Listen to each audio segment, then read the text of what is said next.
Do you ever have the feeling that something is just not right with the world? Do you ever look around and say, this just doesn't feel right to me? Do you ever find yourself at odds with conflicting thoughts about our history from what we were told to what your brain is allowing yourself to believe?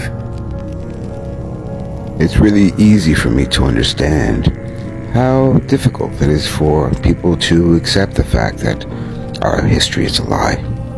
I mean, we all came from the same education system / indoctrination system that beat it into our brains exactly what our history was. It isn't easy taking the leap of faith needed to turn your back on what you learned growing up.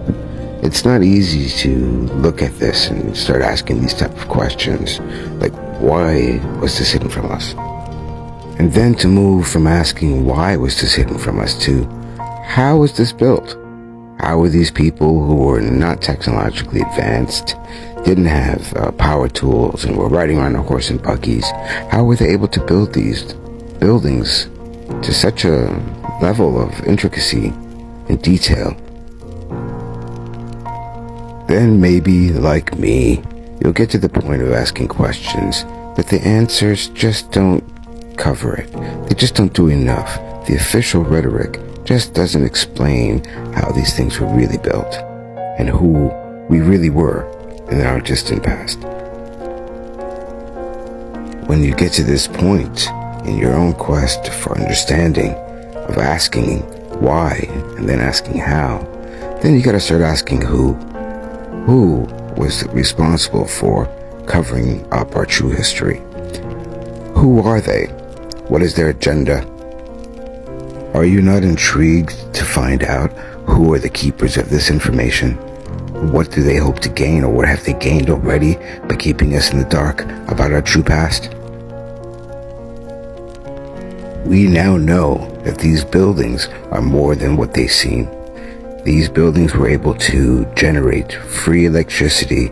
These buildings had technology built into them, which allowed them to absorb atmospheric etheric energy. These buildings were actual power stations. They were distributing this free atmospheric energy to all the people who lived nearby them. I am a Tartarianist. I don't believe in the rhetoric about the construction of these buildings being anything to do with us. I believe that they were built and originally constructed by an ancient civilization, an older civilization, that were advanced, far advanced beyond what we're capable of today. They were called the Tartarians. This was their empire. And what I've been showing you here today is the Chicago Exposition World Fair from 1893. These buildings in all of its glory were apparently constructed within 2 years, and 6 months after the event, they were all demolished and TNT'd and brought to the ground. Why? Why would you build such buildings, such magnificence, just to blow them up? You have to really start asking the right questions, and I hope that my video series is helping you get there. Prepare yourself, for once you see the wizard pulling the strings behind the curtains, the veil will be lifted, and you will start to see the real land of Oz that we actually live in. Thank you for watching. Mr. 76 signing out.